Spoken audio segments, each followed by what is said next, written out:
Hi there, welcome to my views and news. Two people contacted me. They shared some information with me from the Amhara region and Addis Ababa. The information is about topics which I have been covering, which I am covering. First man is from the Amhara region, from Good Jam. He said, Sajid, what is my crime? I am a government servant. My family depends on a salary, but the area where I am working is controlled by Fano fighters. Second man who contacted me is from Addis Ababa, Ethiopian capital. He is a regular follower of my views on news.net website where I update foreign exchange rates on daily basis. Currency rates of all banks are available there. Foreign currency exchange rates are available there. And he shared his personal experience with me. He went to a foreign exchange bureau to buy euros. This week, uh, what was the official selling price of euro and how much he had to pay to buy euros, he shared with me. First, a story from the Amhara region. A man in Amhara region shared his plight with me. Miserable condition he's going through because of a decision made by the government. It's not new though. I think it has been happening for some time in the region that wherever Fano fighters enter and they take control of a town or city and they remain in control of the area, government officials are not paid salaries there. The government, Amhara regional government, Ethiopian federal government don't release the salaries of those government officials which are working in Fano controlled areas. In this man is from Gujjam, did not share his exact location with me. He shared the name of the department with me as well, but he wants to keep his identity hidden, so let's not disclose his identity. He's a government servant, but salary of the month of October has not been released. He said that he has a family to feed, children, wife. How will the family survive if the salary is not released by government? Yes, the area where he's working is controlled by Fano. He said, we are forced to work. If Fano fighters take control of a town, we have to work under them. How can we say no? If we say no, we'll be killed by Fano fighters. They'll call us cadres, they'll call us prosperity party supporters, they'll kill us. We cannot say no, we have to work. But our work is not being recognized by government. If we work under Fano, government would accuse us of supporting Fano. What should we do? Yes, very valid questions raised by this man. It's the responsibility of federal forces to secure the control of the areas which are under Fano control. Government officials there, they are there to deliver. Whether Fano is in control or federal or regional governments are in control. Salaries cannot be denied, but in the region we are seeing that even doctors are being harassed, kidnapped for treating Fano fighters. Hospitals raided, clinics raided where Fano fighters were treated. And hospitals were threatened that no hospital should treat Fano fighters. If anyone is found providing health care, providing medical support, providing medicines to Fano fighters, government forces will take action. This is what is happening in the region. By the way, only security officials are receiving regular salaries. Their salaries are not being suspended, but other departments, regional, federal departments, where FANO is in control, uh, salaries are not being released to the government employees there in the region.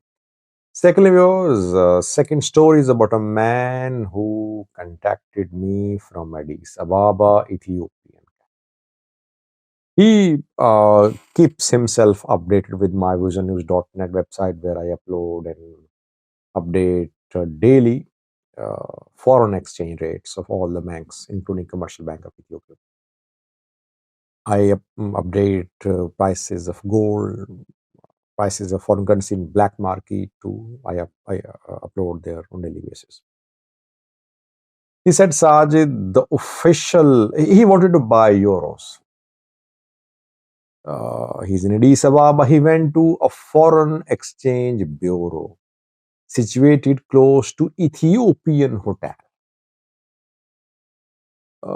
That last month, National Bank of Ethiopia authorized 5 private companies to sell and buy foreign currency. These private companies are called foreign exchange bureaus. One of them is located near Ethiopian hotel in Addis Ababa. This man went to this bureau and he wanted to buy euros. And the maximum selling price of euro this week was around 130 euro to birr. So 1 euro for 130 birr was being sold by most of the banks. There, when he asked the staff there at the foreign exchange private bureau, he asked about the price of selling price of euro, and the price he had to pay was 147 birr per 1 euro. 14, 15 to 16 birr per euro he had to pay extra. Why? He asked me this question that are banks, foreign exchange bureaus charging so high commissions? Is value added tax is being charged? I don't know, but the official selling price of dollar and euro is not what banks and foreign exchange bureaus release and upload. It's more than that. That is why people are turning to Ethiopian black market to buy dollars and euros, because firstly there is no requirement of documentation there. At a bank, at a foreign exchange bureau, you need to prove that you are entitled to buy foreign currency.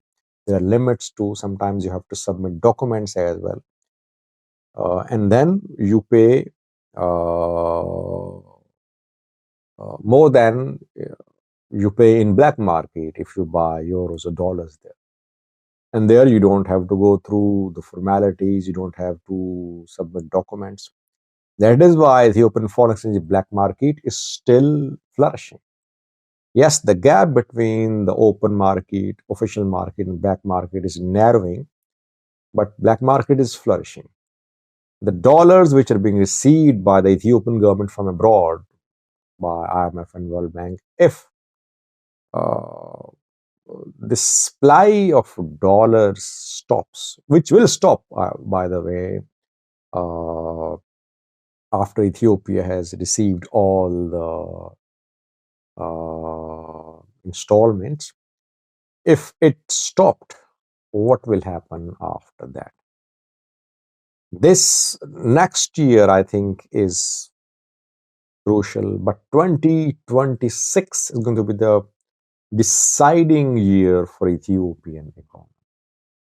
Because by now, I think Ethiopia would have received all the IMF installments, World Bank installments of loan. What will happen after that? During the next 1 year or so, Ethiopia must increase its foreign exchange reserves through revenue generation at home, not through receiving grants and loans from abroad. If in the next 1 year or so, Ethiopia cannot make use of the dollars being received now, the Ethiopian economy will face a bigger, a more difficult challenge after around a year.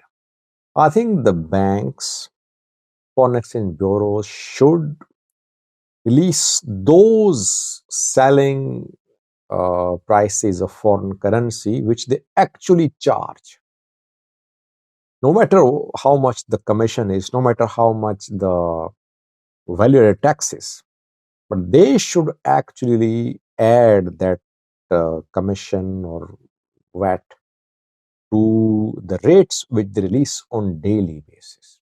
And then they should not charge more than they have publicized.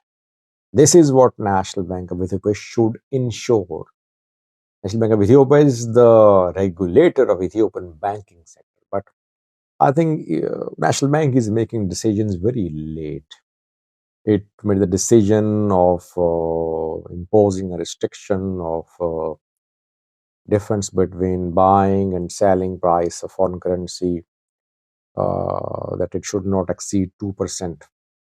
But it took more than 2 months to make this decision. Now, again, the least selling price of foreign currency is way lower, not way lower, you can say it's around 10% lower than the actual price which people have to pay when they buy foreign currency at banks and foreign currency exchange bureaus.